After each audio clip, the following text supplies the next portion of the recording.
Astaghfirullahalazim, astaghfirullahalazim, astaghfirullahalazim. Alladzi la ilaha illa wal hayyul qayyum wa atubu ilaih. A'udzu bi kalimatil hitam min kulli syaitanir wa wa min kulli 'ainin lam. La haula wa la quwwata illa billahil 'aliyyil 'azim. La haula wa la quwwata illa bika ya arhamar rahim. Bismillahirrahmanirrahim. Assalamualaikum warahmatullahi wabarakatuh.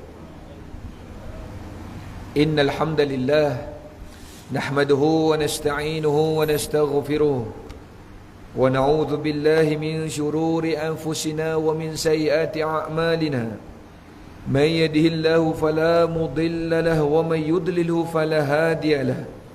Asyhadu an la ilaha illallah wahdahu la syarika lah wa asyhadu anna Muhammadan 'abduhu wa rasuluh. Allahumma salli wa sallim ala sayyidina wa habibina wa syafi'ina wa zukhrina wa maulana Muhammad. Qala Allah Ta'ala fi kitabihil karim, Ya ayyuhan nasu ubudu rabbakumul ladzi khalaqakum walladhina min qablikum la'allakum tattaqun. Qala Allah Ta'ala fi kitabihil aziz, Ya ayyuhalladzina amanu taqullaha haqqa tuqatih wa la tamutunna illa wa antum muslimun wa'tasimu bihablillahi jami'an wa la tafarraqu. Sadaqallahul azim. Qala an-nabiy sallallahu alaihi wasallam, wa man ahya sunnati faqad ahabbani wa man ahabbani kana ma'i fil jannah. Atau kama qala Rasulullah sallallahu alaihi wasallam. Alhamdulillah. Apa khabar hadirin hadirat muslimin muslimat yang dirahmati Allah sekalian? Syukur kepada Allah Subhanahu wa taala dengan sebenar-benar kalimah alhamdulillah yang kita ucapkan ini. Mudah-mudahan dengan kalimah alhamdulillah yang kita ucapkan ini semakin bertambah nikmat daripada Allah Subhanahu wa taala dan semakin bertambah akan keberkatan daripada Allah Subhanahu wa taala daripada seluruh sudut kehidupan kita. Amin insya-Allah. Sebagaimana janji Allah taala di dalam surah At-Talaq ayat yang kedua dan yang ketiga. Allah berjanji barang siapa yang bertakwa kepada Allah. Apakah makna takwa? Wa may yattaqillaha yaj'al lahu makhraja. Barang siapa yang bertakwa kepada Allah, Allah akan tunjukkan kepadanya jalan keluar dalam setiap urusan. Lalu kita bertanya, apakah makna takwa? Makna takwa itu bermaksud kita sedar diri kita sebagai hamba Allah SWT. Makna takwa itu bermaksud kita sentiasa memiliki perasaan takut dan berhati-hati dengan Allah SWT. Dan makna takwa itu juga bermaksud kita sentiasa mensyukuri dengan nikmat-nikmat daripada Allah SWT. Dan orang-orang yang bertakwa itulah orang yang bersyukur kepada Allah.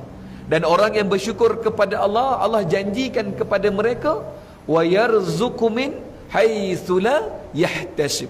Kita hafal doa ini, kita hafal ayat ini, kita letak kat dinding-dinding rumah kita. Tapi apakah kita dah tahu hakikat makna wa yarzuqu min haitsu la yahtasib? Allah Taala berfirman, barang siapa yang bertakwa, yakni orang yang tunduk, orang yang patuh, orang yang bersyukur, orang yang taat, orang-orang yang wara, orang-orang yang berhati-hati, aku jamin kepada mereka wa yarzuqu min haitsu la yahtasib. Apakah makna ayat ini? Para ulama mufassirin menafsirkan ayat ini yang pertama bermaksud kalau kita tambahkan iman dan takwa pada Allah, kita sentiasa ingatkan diri kita bergantung pada Allah, sentiasa zahirkan rasa syukur kita pada Allah, Allah berikan rezeki, nikmat dari jalan yang tidak disangka-sangka. Itu yang pertama. Yang kedua, tafsiran ulama wa yarzuqu min haitsu la yahtasib bermaksud Allah Taala berikan kepada kita rezeki, nikmat lebih daripada apa yang kita kerjakan, lebih daripada apa yang kita mintakan. Bukankah penat kalau kita kerja kais pagi makan pagi, kais petang makan petang? Bukankah penat kalau kita minta pada Allah RM10, Allah bagi kita RM10? Bukankah kita penat kalau kita minta 100 nikmat, Allah berikan 100 sahaja nikmat? Bukankah kalau ia satu nikmat yang besar, bila kita minta 100 dari Allah, Allah berikan 1000 kepada kita? Subhanallah. Kita mintakan sikit dari Allah, Allah berikan banyak daripadanya. Wa yarzuqu min haitsu la yahtasib. Allah berikan rezeki, nikmat kepada orang-orang yang bertakwa, orang yang bersyukur lebih daripada apa yang mereka minta. Dalam surah Asy-Syura disebut nazid lahu fi harsih. Dia akan dapat lebih daripada apa yang dia usahakan. Subhanallah. Sebab itu kita lihat orang-orang yang benar-benar beriman, bertakwa pada Allah, kebergantungan dirinya hanya kepada Allah Subhanahu Wa Taala. Allah nak kita serahkan diri pada Allah. Allah nak kita mutlak serahkan diri kita, nasib kita, rezeki kita, usaha dan tawakal kita hanya pada Allah. Wa ala rabbihim yatawakkalun. Allah nak kita serah diri. Sebagaimana yang disebutkan Tuan Imam di dalam rakaat pertama dalam solat maghrib tadi. Disebutkan Al-Fadil Al-Mukarram Tuan Imam kita, wa ma umiru illa liya'budullaha mukhlishina lahuddin. Dalam surah Bayyinah menyebut Allah suruh kita abdikan diri padanya dengan cara apa? Dengan cara mengabdikan diri kita kepada Allah dengan cara yang paling ikhlas pada Allah. Apa makna ikhlas? Benar-benar menggantungkan diri dengan kuasa, kehendak dan keizinan Allah Subhanahu Wa Taala. Allahu Akbar. Alhamdulillah. Mudah-mudahan kita semua yang hadir pada malam ini, kita luruskan niat dan hati kita. Kita duduk dalam majlis ilmu semata-mata kerana Allah Subhanahu Wa Taala. Amin, insya-Allah. Kita datang bukan kerana makan atau minum. Kita datang bukan kerana nak jumpa kawan-kawan, tapi kita datang sebab kita nak kenal Allah Subhanahu Wa Taala. Kita datang sebab kita nak perbaiki ibadah kita kepada Allah. Kita datang sebab kita nak perbaiki hati kita dengan Allah. Sebab apa? Semua orang, dia kaya atau dia miskin, dia berilmu atau dia jahil, dia berpangkat atau dia orang yang rendah, siapa pun dia akan balik bertemu Allah SWT. Alladzina yadhunnuna annahum mulaqu rabbihim wa annahum ilaihi raji'un. Orang beriman dia yakin, dia sedar bahawa dia akan balik bertemu Allah. Tapi bila balik bertemu Allah, nak bertemu Allah dengan cara macam mana? Kita nak balik bertemu Allah dalam keadaan Allah redha, dalam keadaan Allah suka, dalam keadaan Allah rindu dengan kita. Man ahabba liqa Allah, barang siapa yang dia suka untuk berjumpa dengan Allah, dia rindu, dah bersedia nak jumpa Allah, Allah bersedia, Allah rindu, Allah sangat-sangat inginkan pertemuan dengan hamba-Nya. Subhanallah. Tapi bagaimana? Perlulah pastikan ibadah saya, hati saya, setiap panca indera saya telah gunakan untuk Allah. Sebab itu Allah sebut apa? Wala tamutunna illa wa antum muslimun. Wala tamutunna illa. Jangan kalian berani nak mati. Oh, insya-Allah. Jangan berani nak minta mati. Besar mana pun musibah, jangan minta mati, melainkan kalian dah bersedia mati dalam keadaan muslim. Apa maksud mati dalam keadaan muslim? Allah terangkan dalam surah Asy-Syura ayat 89. Al-yawma la yanfa'u malun wa la banun illa man atallaha biqalbin salim. Itulah maksud salim. Itulah maksud muslim. Balik dalam keadaan benar-benar bersedia untuk bertemu dengan Allah. Balik dalam keadaan benar-benar bersedia, bersihkan hati untuk berdiri di hadapan Allah. Sebab itu Tuan Imam kita sebut, terima kasih pengurusi, terima kasih ahli jawatan kuasa masjid, terima kasih barisan tuan-tuan imam, tuan-tuan bilal. Mudah-mudahan siapa yang mencetuskan idea, yang menggerakkan program-program dakwah, program kuliah ini, semua yang terlibat, sama ada secara langsung atau tidak langsung, kita semua akan berkongsi saham pahala di hadapan Allah SWT. Amin, insyaAllah. Falahum ajruhum 'inda rabbihim wala khaufun 'alaihim wala hum yahzanun. Allah berikan khabar gembira kepada mereka Kerana mereka bersungguh-sungguh untuk ya'muruna bil ma'ruf wa yanhauna 'anil munkar. Dan setiap pahala itu akan berterusan mengalir sampai mereka menghadap kembali kepada Allah Subhanahu wa taala. Hadirin hadirat muslimin muslimat, sebab itulah kita bukakan kitab Tadabbur Tasawuf. Kita nak perhati setiap ayat-ayat suci Al-Quran. Kita nak teliti setiap hadis-hadis Nabi sallallahu alaihi wasallam menjadi penawar buat hati kita. Sebab yang nanti ketika balik bertemu Allah bukan jasad kita, bukan kulit kita, bukan daging kita, bukan tulang kita, bukan rupa paras kita, bukan warna badan kita. Tapi bila kita balik bertemu Allah, yang balik adalah apa? Nafsu, jiwa, roh kita. Ya ayyatuhan nafsul mutmainnah.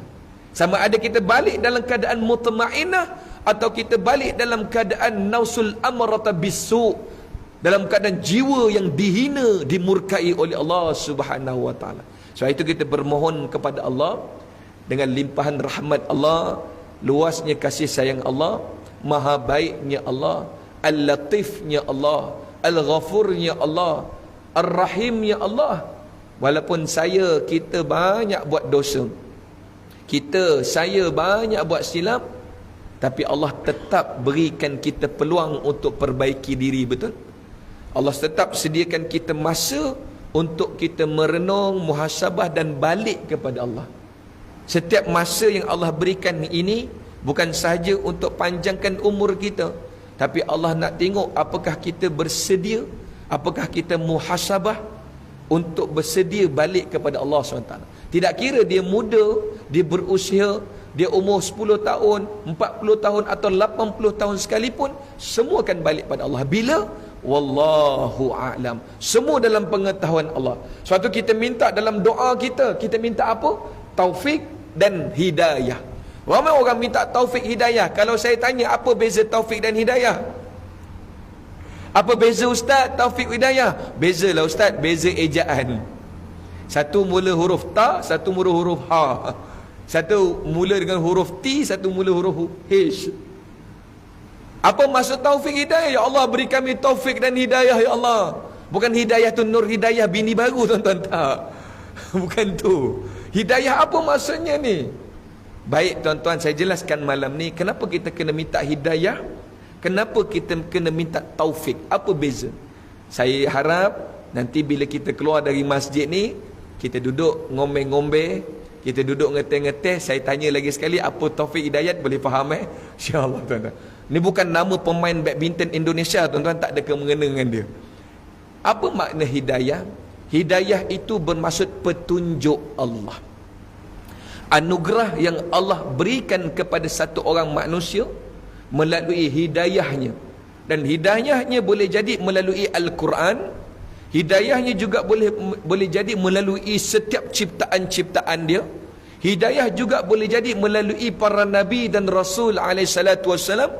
Dan hidayah juga boleh jadi daripada apa sahaja sumber yang membawa manusia untuk menyedarkan dirinya, hakikat tujuan kehidupannya, menyedarkan dirinya tentang baik dan buruk dalam hidupnya. Itulah makna hidayah.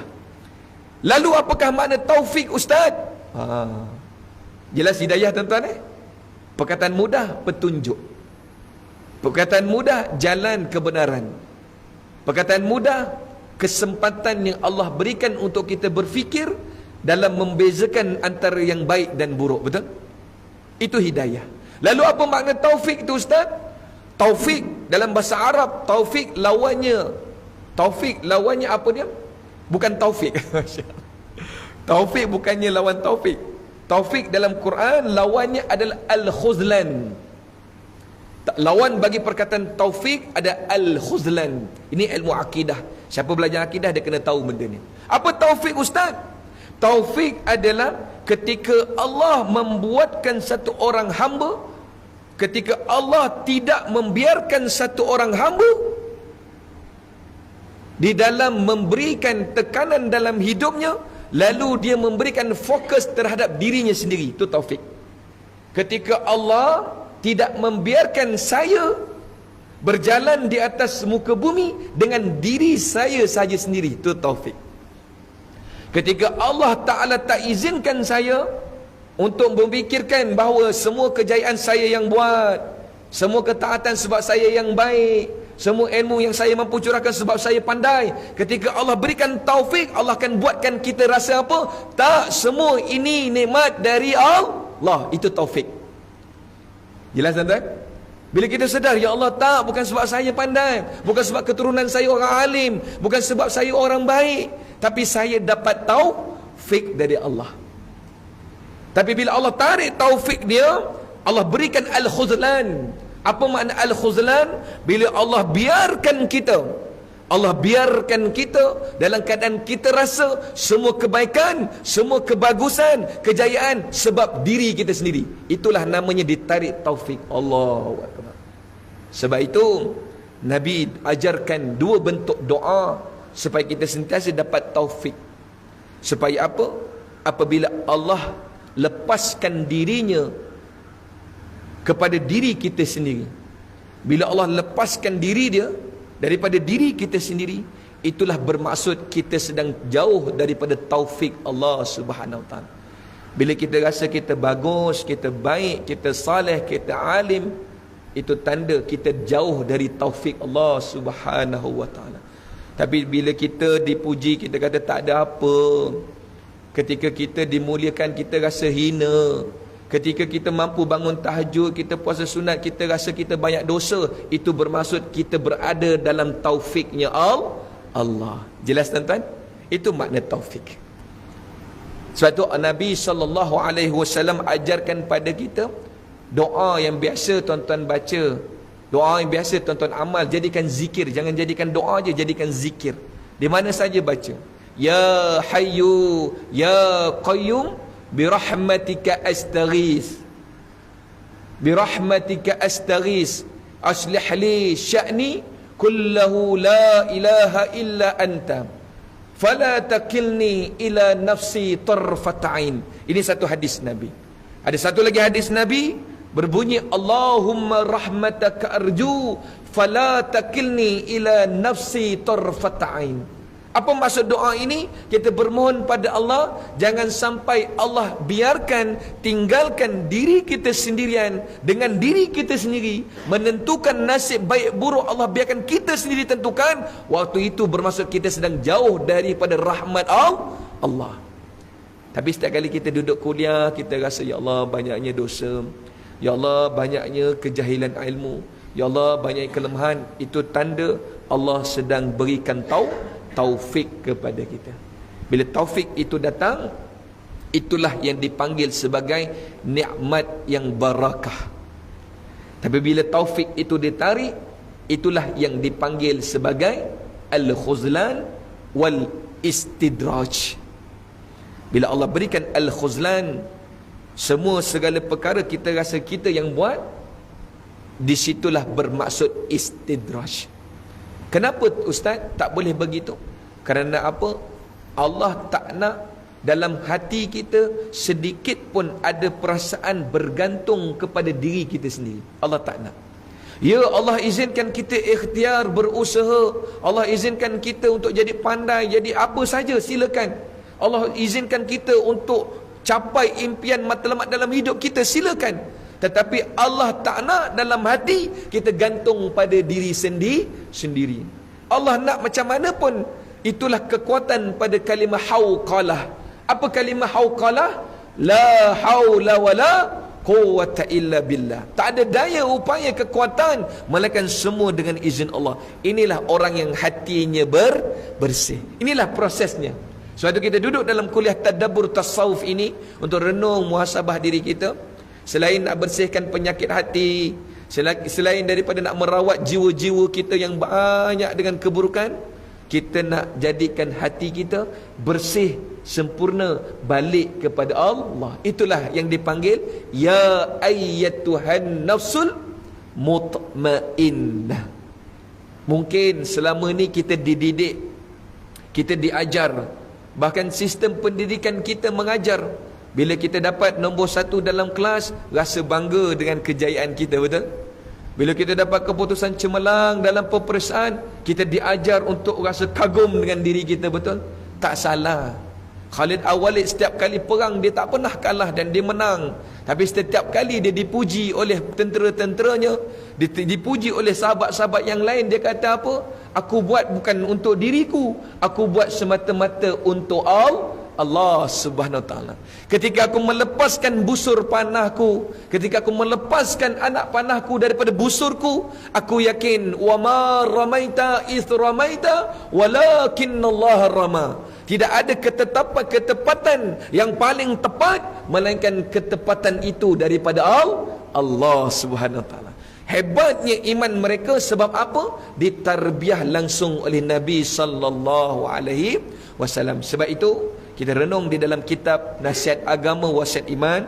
Siapa yang ada kitab, kita dah sampai muka surat 59 insya-Allah. Kita kupas, masjid ni tak ada beza dengan surah Batu Tujuh. Kalau tercepat tertinggal sikit je lah dari segi bab kupasan.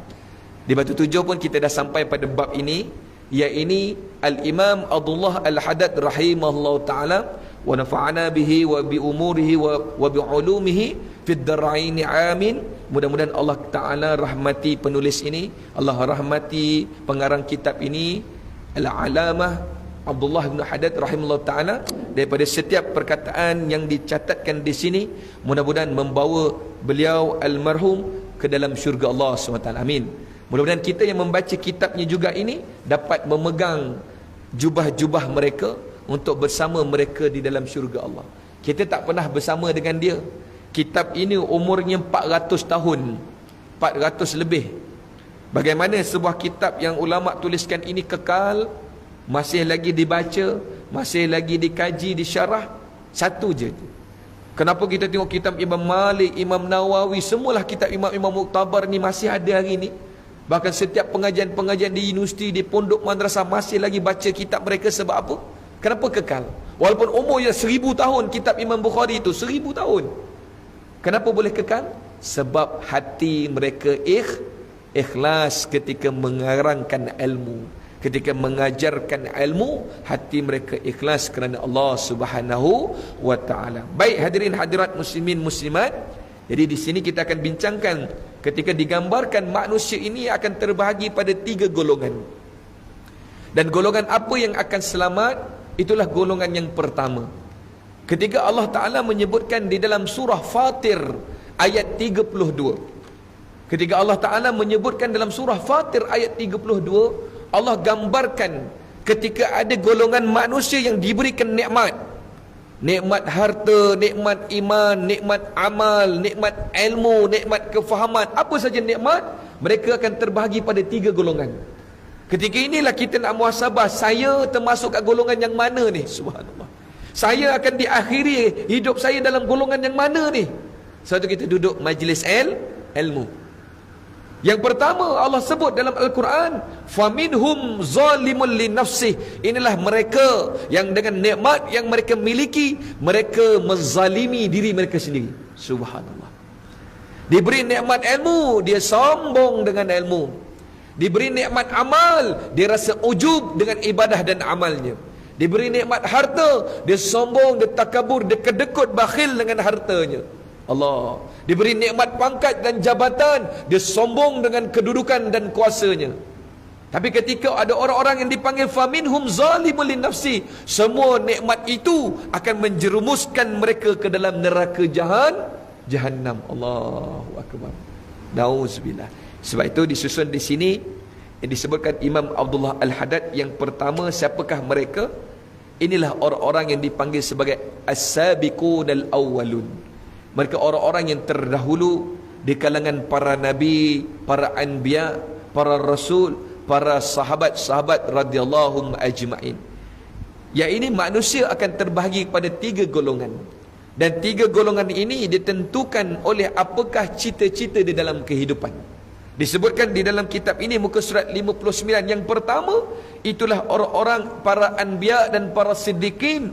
Ya, ini mereka tidaklah memiliki cita-cita kehidupan, melainkan cita-cita mereka hanyalah Allah dan akhirat. Subhanallah. Tapi bukan mudah tuan-tuan. Saya yang bicara pun belum sampai. Dalam hati masih fikir dunia lagi. Dalam hati masih lagi fikir seronok lagi. Dalam hati masih lagi fikir tentang hiburan lagi. Dalam hati masih lagi fikir tentang keseronokan lagi. Ini manusia kan. Tapi dengan ilmu setidak-tidaknya kita ditazkir, kita ditegur, kita diingatkan, kita ditanbih, kita dibangunkan semula daripada kelalaian. Tapi bayangkan kalau kita tak duduk majlis ilmu, macam mana keadaan kita? Tanpa sedar, tanpa kita tahu, rupanya kita terjerumus di kalangan orang-orang yang dipanggil golongan ketiga, yakni golongan yang menzalimi dirinya sendiri. Na'udzubillah min zalik. Kita doa punyalah bersungguh-sungguh. Rabbana zalamna anfusana wa illam taghfir lana wa tarhamna lanakunanna minal khasirin. Punya bersungguh kita doa. Tapi hakikatnya bila kita tak duduk majlis ilmu, rupa-rupanya dalam hidup kita itu, kita termasuk orang-orang yang zalim. Allah, na'udzubillah. Allah gambarkan dalam Al-Quran ciri-ciri mereka, sehingga Allah kata wallahu la yahdil qaumaz zalimin. Dan hidayah aku, petunjuk aku sekali-kali tidak akan sampai kepada orang-orang yang zalim.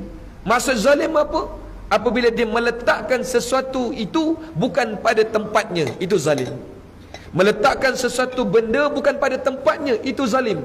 Songkok letak dekat kaki, itu zalim. Kasut letak dekat kepala, itu zalim. Itu dalam konteks zahir. Tapi dalam konteks iman, dalam konteks keislaman kepada Allah, zalim itu apa? Bila kita tidak mensyiarkan agama Allah, apabila kita tidak amanah dengan agama Allah, apabila kita tidak zahirkan syukur kita kepada Allah, itu zalim. Subhanallah. Sebab itu golongan pertama disebutkan di sini, siapa mereka? Itulah orang-orang yang cintakan kematian. Subhanallah. Hari-hari dia ingat mati. Hari-hari dia ingat dia nak balik jumpa Allah. Tapi tuan-tuan, benda ni bukan dibuat-buat. Benda ni bukan dibuat-buat. Ingat mati ni bukan buat-buat. Tapi ingat mati ni dia adalah taufik daripada Allah. Dia adalah taufik dari Allah. Apa dia taufik daripada Allah? Keizinan Allah Ta'ala kepada kita untuk merenung tentang kematian itu. Bila Allah izinkan, idza ahabballahu 'abdan syaghalahu bihi. Bila Allah izinkan kita berfikir tentang mati, muhasabah tentang mati, itu tanda kita bakal masuk golongan pertama. Kenapa saya sebut begini? Sebab kita sedih kadang-kadang bila kita uruskan jenazah. Kita uruskan jenazah, sampailah proses pengebumian, kita sedih. Di atas kubur, melihat proses kematian, melihat proses talqin dijalankan, tapi masih boleh bergelak ketawa di atas kubur lagi. Allah, na'udzubillah. Jelas kematian depan mata. Satu hari nanti itulah saya akan masuk dalamnya. Satu hari sayalah yang akan ditalingkan oleh imam-imamnya. Tapi ketika itu kita masih lagi tak nampak. Sebab yang bagi nampak siapa? Allah. Yang bagi kita sedar, Allah. Sebab itu apabila ditanyakan apakah kunci orang-orang yang berjaya yang masuk syurga, mereka akan jawab, hadza min fadli rabbi. Semua ini nikmat daripada Tuhanku. Allah, bila Allah bimbing satu orang manusia, qalu hadza siratun alayya mustaqim. Hebat manapun iblis syaitan yang datang, bila Allah suka dengan dia, Allah jaga dengan hamba itu, Allah pelihara dia, Allah pakaikan perisainya. Itu janji Allah. Dengan syarat disebutkan di sini, yakni mereka tidak mencita-citakan kehidupan mereka tidak menungkat langit, impian mereka tidak melampau-lampau, malah mereka menjadikan maut itu perkara yang sentiasa hampir kepada diri mereka. Allahu Akbar. Aksiru dhikra hadhimil ladzati ya'nil maut. Ni bukan ayat Quran ni hadis. Saja baca berlagu sikit. Tuan-tuan mesti ayat Quran ni hadis Nabi. Aksiru dhikra. Perbanyakkanlah kalian mengingati satu benda. Yang kalian ingat benda ini akan memutuskan kelazatan dunia. Itulah kematian. Lihat ketika sebenarnya para anbiya ini dan para siddiqin telah sampai ke muncak kepada mahabballah, mahabbatulillah, dah sampai kepada cinta Allah. Dia dah yakin dah. Setelah itu para sahabat bila Nabi kata korbankan harta, korbankan nyawa, korbankan masa, mereka buat tanpa lihat ke belakang, betul? Mereka sebut dengan sami'na wa ata'na. Kita hari ini sami'na juga. Sami'na, kami dengar, wa asaina. Fikir dululah. Sahabat tak, dalam keadaan tangan dah lunyai perang Badar, dalam keadaan perang Uhud, sahabat-sahabat ramai yang kalah, 70 sahabat yang syahid. Peperangan tu baru balik ke Madinah. Hari esoknya Nabi kata bangkit, bangun, perang lagi. Subhanallah. Ada sahabat yang tangannya dah terkulai, pijak dengan kaki kiri, cabut terus tangan, masuk lagi perang. Orang musyrikin kata apa? Gila, ini bukan manusia, ini jin. Subhanallah. Sebab apa?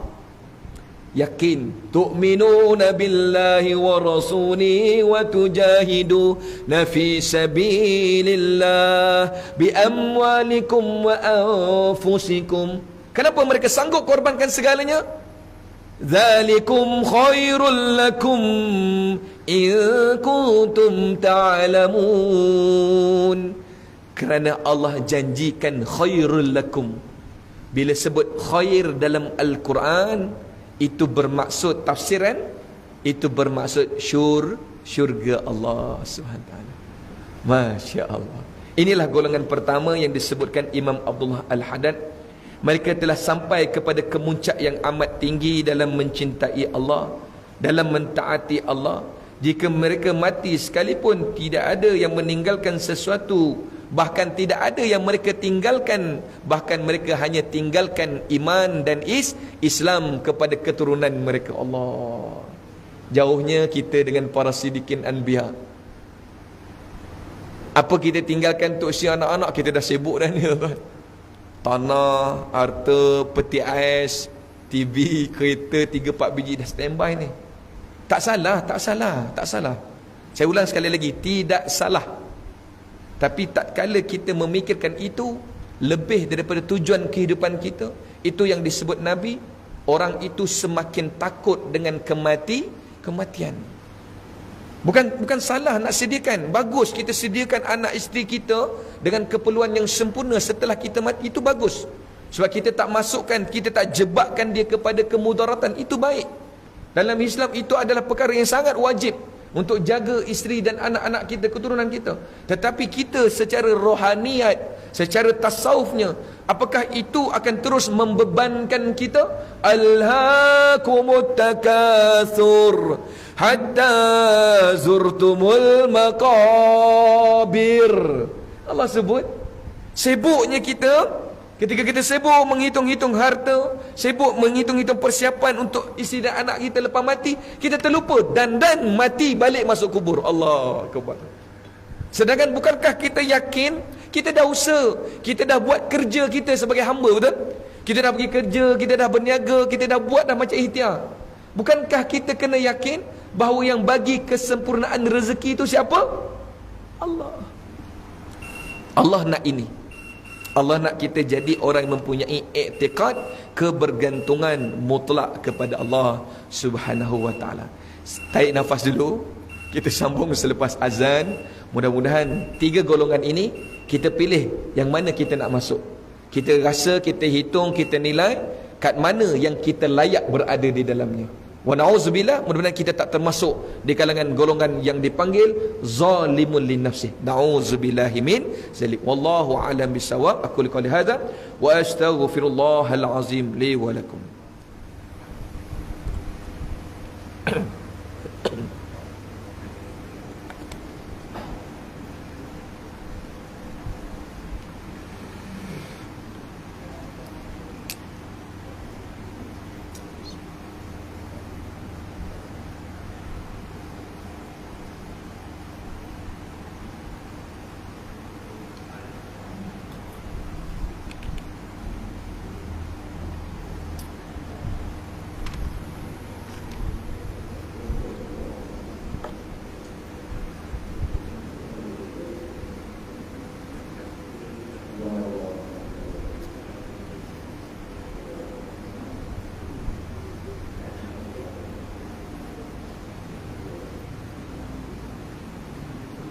Allahu Akbar.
والسلام اللهم رب العالمين تعالى والصلاة القائم آت سيدنا محمد وصلاة الفاضلة وأشرف والدرجة على الرفيق وبعث المقام محمودا الذي وعدته إنك لا تخلف الميعاد. الحمد لله والصلاة والسلام على رسول الله وعلى آله وصحبه ومن والاه. سبحانك لا علم لنا إلا ما علمتنا إنك أنت العليم الحكيم. لا حول ولا قوة إلا بالله العلي العظيم. لا حول ولا قوة إلا بك يا أرحم الراحمين. Hadirin hadirat muslimin muslimat yang dirahmati dan dikasihi Allah sekalian, InsyaAllah kita sambung sedikit lagi bicara kita tentang 3 kategori manusia. Yang ketiga-tiga ini mereka berbeza cara hidup mereka di dunia dan berbeza tempat mereka di akhirat Allah SWT. Dan ketiga-tiga kelompok manusia yang digambarkan dalam kitab nasihat agama wasiat iman ini nak gambarkan kepada kita bagaimana manusia yang tersalah pilih tujuan hidupnya, terlalu memberikan keperluan-keperluan hidupnya sehingga terlari daripada fokus kehidupannya, maka di manakah kedudukannya di hadapan Allah nanti hanya Allah sahaja yang tahu. Tetapi dengan ilmu Allah suruh kita muhasabah. Sebab itu Allah Ta'ala turunkan Al-Quran untuk kita renung, faham dan muhasabah. Kitabun anzalnahu ilaika mubarakun. Ketika kami turunkan kitab, yakni Quran, kepada engkau wahai Muhammad dan sekalian manusia, kitab ini merupakan sebuah kitab yang penuh dengan penerangan yang jelas dan penuh dengan keberkatan daripada Allah SWT. Liyatadabbaru ayatihi. Tujuan kami turunkan Quran ini Allah sebut untuk kalian memerhatinya, untuk kalian mengkajinya, untuk kalian muhasabah daripadanya. Waliyatadzakkara ulul albab. Semoga ia menjadi peringatan terbaik untuk jiwa-jiwa kalian. Subhanallah. Sebab itu bila kita lihat di dalam kupasan para ulama tentang golongan-golongan manusia ini, kita nak tahu kat mana saya, kat mana kita. Hari-hari kita doa, dalam salat kita baca surah Al-Fatihah. Hari-hari kita baca. Adakah kita sedar tu doa? Ketika kita minta iyyaka na'budu wa iyyaka nasta'in, ihdinas siratal mustaqim. Ya Allah, tunjukkanlah kami jalan yang benar. Jalan yang macam mana? Siratal ladzina an'amta alaihim. Yang ini jalan orang-orang yang telah engkau berikan nikmat. Siapakah orang yang diberi nikmat itu? Dalam surah Al-Fatihah Allah sebut orang yang diberi nikmat, siapakah dia? Faulaika ma'alladzina an'ama Allahu alaihim. Dalam surah An-Nisa ayat yang ke-69 Allah terang siapa orang yang diberi nikmat itu? Minan nabiyyin was-siddiqin wasyuhada'i was-salihin wa hasuna ulaika rafiqa. Inilah 4 golongan yang ketika kita solat dalam Al-Fatihah kita, itulah yang kita minta. Ya, kita tak akan mampu jadi seperti para nabi dan para sahabat, betul? Kita tak akan mampu jadi seperti para syuhada yang berperang berjuang di agama, di jalan Allah sehingga mereka syahid fisabilillah. Tapi kita ada pilihan yang keempat. Jadi apa? Salihin. Untuk jadi orang yang baik, untuk orang yang hatinya bersih, untuk orang yang hatinya tak ada dendam, orang hatinya yang tak ada hasad, yang tak ada cemburu, yang hatinya memang kerana Allah sahaja. Tak nak ada apa pun perasaan, semua serah pada Allah. Tak nak ada apa pun yang bersangkut paut dengan diri, melainkan semuanya Allah. Orang suka ke orang tak suka, ke orang puji ke orang keji, tak ada masalah baginya, kerana urusan dia dengan Allah. Apabila dia uruskan dirinya dengan Allah, Allah sempurnakan seluruh urusan dia. Satu Nabi sebut dalam sebuah hadis yang sahih, man kanatil akhiratu niyyatah jama'allahu amrahu. Apabila dijadikan fokusnya, niatnya, tujuannya untuk Allah, Allah sempurnakan semua urusannya. Tapi soalannya, yakin ke? InsyaAllah. Yakin ke? Yakin tu bukan benda yang boleh dilihat, betul? Sebab itu ketika tuan-tuan ibu ayah mengaji ilmu fiqh, ilmu syariat, itu adalah ilmu bagaimana untuk merapikan rukun zahir ibadah, betul? Kita tanya ustaz kita, ustaz macam mana angkat takbiratul ihram, macam mana niat yang betul, macam mana rukuk yang sempurna, apa itu tama'ninah, betul? Kita tanya ustaz kita yang datang ajar ngaji Quran, tahsinul Quran, kita tanya ustaz mana yang panjang, mana yang pendek, mana yang idgham, mana yang bila gunnah, kita tanya, betul? Itu ilmu zahir yang kita luruskan, yang kita perbaiki. Tapi jangan lupa, bila kita balik pada Allah, Allah bukan saja nak tengok pada rukun zahir. Yang Allah nak tengok nanti dalam kita mengatur, mengurus, memperbaiki rukun zahir, apakah dengan memperbaiki rukun zahir itu berjaya untuk memperbaiki rukun batin kita. Allah tak tanya nanti berapa rakaat kau salat tahajud, berapa banyak engkau dah ulang baca Quran, berapa banyak zikir yang telah kalian bacakan, sebutkan. Tapi yang Allah tengok nanti, innakum hafazatun ala ma fi nafsi. Apakah engkau ikhlas atau engkau riak dengan Allah Subhanahu wa taala. Subhanallah. Jadi kunci kejayaan golongan yang pertama, iaitu sentiasa mengingati kematian. Itulah yang dipanggil as-sabiqunal awwalun. Mereka orang-orang yang berjaya. Dalam surah Fatir disebut dengan kalimah sabiquna bil khairat biiznillah. Mereka ini orang-orang yang bersegera dengan akhirat Allah. Mereka ini bersegera dengan keampunan Allah, dan mereka mampu bersegera dengan ketaatan kebaikan biiznillah, dengan izin Allah. Cantik ayat tu. Sebab tu pertama, inilah golongan yang Nabi sebut yang berjaya. Siapakah, bagaimanakah sikap mereka? Lihat ya tuan-tuan, hadis Nabi SAW yang berbunyi, yang menggambarkan bagaimana sikap mereka. Sikap mereka jadi golongan yang pertama ni, siapakah sikap mereka? Pada muka surat 60, bagaimana gambarannya? Nabi sebut, wallazi nafsi biyadihi ma rafa'tu qadami fazanantu anni ada'uha hatta uqbada wala rafa'tu luqmatan fazanantu anni usighuha hatta ughassa biha minal maut. Bagaimana sifat golongan pertama ni? Subhanallah. Tuan-tuan, mungkin kita tak sampai tahap ni lah. Ini tahap yang Nabi sebut ni golongan pertama. Siapa mereka? Demi jiwaku yang berada dalam genggaman Allah, ini diri mereka. Siapakah sifat mereka? Para Nabi, para sahabat ini, para anbiya, orang-orang saleh ni bagaimana? Setiap kali mereka mengangkat kaki untuk melangkah, mereka menyangka bahawa mereka akan mampu bertapak satu lagi ke hadapan, tetapi mereka meyakini Allah akan mematikan mereka pada langkah yang kedua. Subhanallah. Ini prinsip hidup dia. Kita tak, tuan-tuan. Dah sampai KL, impian jauh lagi nak sampai Penang. Dah sampai Penang, impian jauh lagi nak sampai Thailand. Dah sampai Thailand, impian jauh lagi nak sampai Vietnam, betul?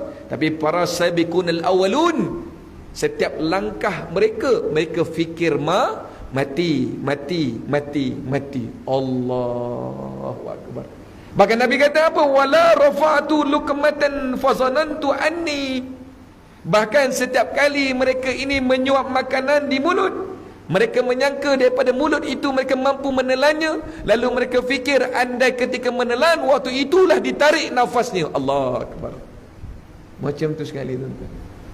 Ketika orang fikir mati, dia sempat tak nak buat benda lara, benda lalai? Dia sempat tak nak berbual benda-benda kosong? Tak sempat. Dia sempat nak pergi ngeteh pagi, petang, siang, malam? Tak sempat. Dia sempat tak nak cerita benda-benda yang menyeronokkan nafsunya? Tak sempat. Dia sempat tak nak duduk dalam keramaian seronok-seronok berketawa-ketawa? Tak sempat. Setiap hela nafas dia fikir mati. Subhanallah. Ini golongan pertama. Subhanallah. Ketika Jabir bin Abdullah jumpa Nabi SAW, ketika ayahnya umur 86 tahun nak masuk perang Uhud, senarai nama 1000 orang. Salah satu nama dalam perang Uhud itu Sayyidina Abdullah ibn Haram. Abdullah bin Haram ini umur 86 tahun, sama dengan kawannya Sayyidina Amru bin Al-Jamuh. Tuan-tuan, logik akal, umur 86 ni duduk rumah sudahlah, betul Tuan Haji? Tak payahlah pergi jihad perang, angkat pedang, betul? Logiknya. Tapi ketika perintah Allah, wa tujahiduna fi sabilillahi bi amwalikum wa anfusikum, Allah perintahkan mereka jihad, umur 86, angkat pedang masuk perang. Anak dia Jabir bin Abdullah umur 30 lebih tahun, umur 32 tahun. Jumpa Nabi, ya Rasulullah, kau tahu kan bapa aku dah tua. Kau tahu kan bapa aku nak jalan pun tak kuat. Janganlah izinkan bapa aku masuk perang Uhud, ya Rasulullah. Aku tahu nanti dia akan mati ya Rasulullah. Nabi senyum. Nabi kata apa? Wahai Jabir, tidak ada jawapan daripada aku melainkan panggil ayahmu. Diri engkau dan ayahmu berdiri depan aku. Lalu panggil Jabir bin Abdullah. Sayyidina Abdullah bin Haram berdiri depan Nabi. Lalu Nabi berkata, ya Jabir, sebutkan perkataan yang semalam kau sebut depan aku. Subhanallah. Semalam kau sebut apa depan aku? Kau tak izinkan bapa engkau masuk perang, betul? Kau kata bapa engkau dah tua, betul? Kau kata bapa engkau tak larat akan mati, betul?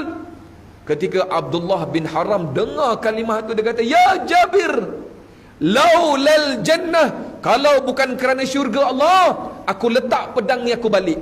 Tapi aku angkat pedang ini lillahi ta'ala wa abshiru bil jannah, kerana kabar gembira dengan syurga Allah Subhanahu wa taala. Nangis Jabir, tuan-tuan. Tak boleh dihalang lagi dah. Sebab apa? Lillahi ta'ala. Kita cerita di sini untuk kita naikkan motivasi kita. Kadang-kadang tuan-tuan, bukan cerita tuan-tuan, cerita saya sendirilah tu. Orang kata je hafal Quran lah, faham Quran lah, boleh mengajar tafsir. Tapi kadang ada kadang ketika satu hari tu kita nak bawa buka Al-Quran pun kita berat, betul? Saya jujur diri saya tak cakap orang lain. Kadang-kadang hari tu kita nak solat duha pun masa ada, tapi kita malas rasa nak buat, betul?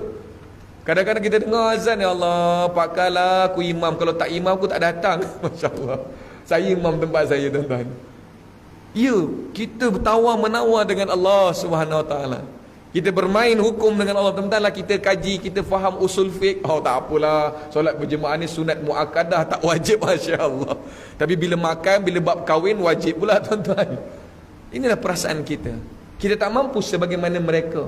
Setiap hala nafas, makan, minum, gerak, langkah mereka, Allah. Tapi walaupun kita tak mampu jadi seperti mereka, sekurang-kurangnya kita nak masuk pada kategori yang kedua. Dalam Quran sebut, wa minhum muqtasid. Mereka ini pertengahan. Siapakah mereka? Iaitu orang-orang yang bersifat pertengahan, ummatan wasata. Mereka ini mu'tadil, mereka ini baik dan taat, tetapi kadang-kadang mereka ini melakukan kesilapan dan kelemahan, betul? Mudah-mudahan kita masuk dekat sini. Ketika mereka melakukan ketaatan, mereka sedar ketaatan itu dengan izin Allah.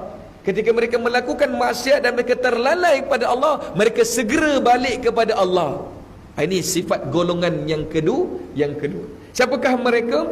Mereka tidak pernah lalai mengingati Allah. Mereka usaha untuk tidak lalai untuk mengingati akhirat Allah Subhanahu wa taala. Tapi kadang-kadang mereka bersedia nak mati, kadang-kadang tak bersedia nak mati. Siapa, tuan-tuan? Kitalah, subhanallah. Bila bicara bab syurga, Masya Allah, semangat nak syurga Allah. Tapi bila cerita betapa dahsyatnya azab Allah, takut rasa, tuan-tuan. Takut rasa. Ya Allah, janganlah matikan dulu sebelum kami benar-benar jadi orang yang baik, ya Allah. Macam itu sekali kita minta pada Allah. Tapi golongan pertama tak. Ketika Nabi ditawarkan, wahai Muhammad, setiap Nabi dan Rasul ketika mereka sakaratul maut ditawarkan dua pilihan. Sama ada nak mati sekarang atau ditambahkan 1000 tahun lagi umur mereka. Saya nak tanya, kalau ditambahkan 1000 tahun sekalipun, Nabi dan Rasul tu buat maksiat tak? Tak kan? Nabi dan Rasul tu akan buat dosa tak? Tak. Bagilah 10,000 tahun hidup lagi pun dia tetap taat, betul? Logik akal baik pilih lagi hidup, betul? Kan Allah janji, liyaghfiralakallahu ma taqaddama min dhanbi wa ma ta'akhkhar. Telah Allah ampunkan segala dosa, silap, kelalaian mereka, sehingga tak ada apa pun dosa bagi para Nabi dan Rasul. Tapi setiap Nabi dan Rasul bila ditawarkan 1000 tahun umur lagi ataupun mati sekarang, apa jawapan Nabi SAW? Allahumma ar-rafiqul a'la. Aku nak balik bertemu Tuhan aku, ya ini Allah Subhanahu wa ta'ala. Golongan yang kedua, mereka dalam menjalani ketaatan itu tidaklah mereka sekuat sebagaimana golongan yang pertama. Andainya ini yang berlaku ke atas diri mereka, lalu mereka tidak mampu menguruskan urusan hidup yang tidak boleh tidak pasti dijalankan setiap hari. Kita tak mampu jadi seperti sahabat, betul? Bila Abu Bakar tanya, Rasulullah tanya kepada Abu Bakar, ya Abu Bakrin, apa yang kau tinggalkan untuk isteri dan anakmu dalam jihad fisabilillah ini? Diserahkan semua hartanya untuk Nabi. Lalu Nabi bertanya, Nabi Allah Rasulullah SAW bertanya, apa kau tinggalkan untuk isteri anakmu? Jawapan dia apa? Allah dan Rasulnya. Subhanallah. Aku tak tinggalkan apa pun untuk mereka, yang aku tinggalkan Allah dan Rasulnya. Tak mampu kita, tuan-tuan.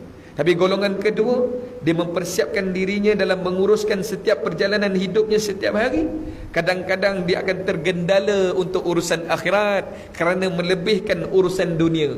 Kadang-kadang dia terlebihkan urusan dunia kerana lupa dengan urusan akhirat. Itulah kita, berbolak-balik hati kita. Sebab itu hadirin hadirat muslimin muslimat, kita renung diri kita, jangan sampai kita masuk dalam golongan yang ketiga, yang dipanggil sebagai qalbun qasi. Ini orang-orang yang terpedaya, orang-orang yang dihitamkan, yang diselaputkan hati mereka daripada menerima hidayah Allah. Hidup mereka wala yazkurunallaha illa qalila. Tidaklah mereka mengingati Allah melainkan terlalu sedikit sahaja. Ingat Allah bila nak nikmat, ingat Allah bila nak rezeki. Bila Allah bagi musibah, mereka keluh kesah dengan Allah. Ini cirinya. Apabila mereka ini tak suka dengan majlis-majlis amar ma'ruf, mereka lebih suka dengan majlis-majlis amar mungkar. Subhanallah. Allah gambarkan dalam surah At-Taubah ayat 67 perbandingan dengan surah At-Taubah ayat 71. Perbandingan antara orang-orang beriman dan orang-orang fasik macam mana? Orang-orang beriman ya'muruna bil ma'ruf wa yanhauna 'anil munkar.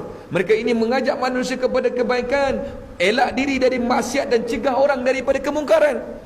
Tapi sifat orang-orang fasik macam mana? Orang-orang yang terpedaya dengan dunia macam mana? Ya'muruna bil munkar wa yanhauna 'anil ma'ruf. Subhanallah.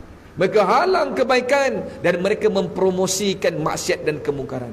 Mudah-mudahan bukan itulah kita, na'udzubillah. Mudah-mudahan kita termasuk di kalangan orang-orang yang berjaya menguruskan nafsu kita, jiwa kita, hati kita menjadi jiwa-jiwa yang mutmainnah. Amin, insya-Allah. Setiap orang pasti buat silap. Tapi orang-orang yang segera memperbaiki silapnya, orang-orang yang segera untuk mencari Allah, mereka inilah orang-orang yang disebut ulaika humul faizun. Mereka inilah orang-orang yang berjaya. Orang-orang yang diberikan kejayaan, ketenangan. Itulah orang yang bila dia buat salah, zakarullaha fastaghfaru lizunubihim.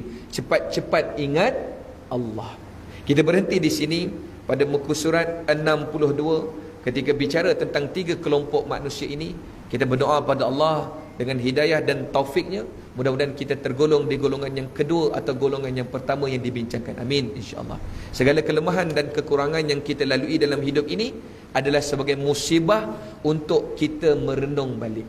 Bila buat baik tu juga musibah, ujian. Dapat elak dari jahat juga musibah, ujian. Setiap itu ujian. Tapi ujian itu membezakan antara orang beriman dengan orang-orang yang fasik ketika kita membuat pilihan untuk semakin dekat dengan Allah atau untuk semakin jauh dengan Allah. Di dunia lagi Allah sebut, "Waman a'rada an dzikri fa inna lahu ma'isyatan danka." Di dunia lagi, kalau dia berpaling kepada Allah, berpaling daripada mengingati Allah, dia lupa lalai dengan Allah, dia lupa dengan akhirat Allah, di dunia lagi ma'isyatan danka, Allah sempitkan dada dia. Subhanallah. Tak cukup dengan dunia disempitkan, wa nahsyuruhu yaumal qiyamati a'ma. Ketika dibangkit di hari mahsyar dalam keadaan buta. Lalu dia akan berkata kepada Allah, qala rabbi lima hasyartani a'ma. Wahai Tuhanku, kenapa aku buta? Kenapa aku a'ma? Wa qad kuntu basira. Sedangkan dulu aku ada mata, aku boleh melihat, ya Allah. Allah kata apa? Wa man a'rada an zikri. Yani orang-orang yang berpaling daripada mengingati Allah. Mudah-mudahan dalam keadaan keramaian kita ingat Allah, dalam keadaan bersendirian kita lebih banyak mengingati Allah. Di hadapan manusia kita nampak taat pada Allah. Mudah-mudahan ketika kita bersendirian kita hebat taat dengan Allah. Mudah-mudahan Allah pelihara kita pada jalan yang benar, pada taufik dan hidayahnya. Amin. Amin, insya-Allah. Aku qouli hadza wa astaghfirullahal azim li wa lakum. Yang baik, yang indah, yang bagus, yang sempurna, yang nampak cantik semua dari Allah. Yang lemah, kekurangan, kelemahan daripada diri saya sendiri, hawa nafsu saya sendiri. Saya mohon maaf kepada ibu-ibu, ayah-ayah sekalian. Doakan saya 28 hari bulan 9 saya terbang ke Mekah, bawa jemaah, doakan. Kalau tuan-tuan ada doa, sampaikan nanti melalui Haji Siddiq, kita bacakan depan Kaabah, insya-Allah. Dan mudah-mudahan doakan saya sihat, jemaah kami sihat, pergi dan pulang selamat, jihad fi sabilillah. Perjalanan itu sebuah pengorbanan, Mudah-mudahan pengorbanan itu jadi asbab hidayah untuk ramai lagi orang semakin dekat dengan Allah. Umrah dan haji bukan perjalanan untuk bersuka-suka. Umrah dan haji bukan sebuah perjalanan untuk melihat tempat-tempat yang cantik saja. Tapi umrah haji ni sebuah perjalanan kerohanian untuk tarbiyah diri, mendekatkan diri dengan Allah Subhanahu wa taala. Alladzina amanu walladzina amanu hajaru wa jahadu fi sabilillah. Orang beriman mereka sentiasa berhijrah, perbaiki dirinya sebab dia tahu dia akan balik bertemu Allah Subhanahu wa taala. Auzubillahi minasyaitonir rajim. Bismillahirrahmanirrahim. Alhamdulillahi rabbil alamin. Wassalatu wassalamu ala asyrafil anbiya'i wal mursalin wa ala alihi wa sahbihi ajma'in. Allahumma salli ala sayyidina Muhammadin tuballighuna biha hajja baitikal haram wa ziyarata habibika sayyidina Muhammadin afdalus salati wassalam في صحة وعافية والسلامة ولطف البلوغ المرام وعلى آله وصحبه وبارك وسلم. اللهم يا مقلب القلوب ثبت قلوبنا على دينك طاعتك. اللهم أرنا الحق حقا وارزقنا اتباعه وأرنا الباطل باطلا وارزقنا اجتنابه. Ya Allah, ya Tuhan kami, wahai Tuhan yang maha luas rahmat dan maghfirah-Mu ya Allah, wahai Tuhan yang maha luas akan kasih sayang-Mu ya Allah, kami mohon kepada-Mu ya Allah, tunjukkanlah kami taufik dan hidayah-Mu ya Allah, agar kami sentiasa berada pada jalan-jalan yang benar di atas jalan agama-Mu ya Allah. Wahai Tuhan yang maha membolak-balikkan hati kami, Kau tetap teguhkan hati kami di atas landasan agama-Mu ya Allah.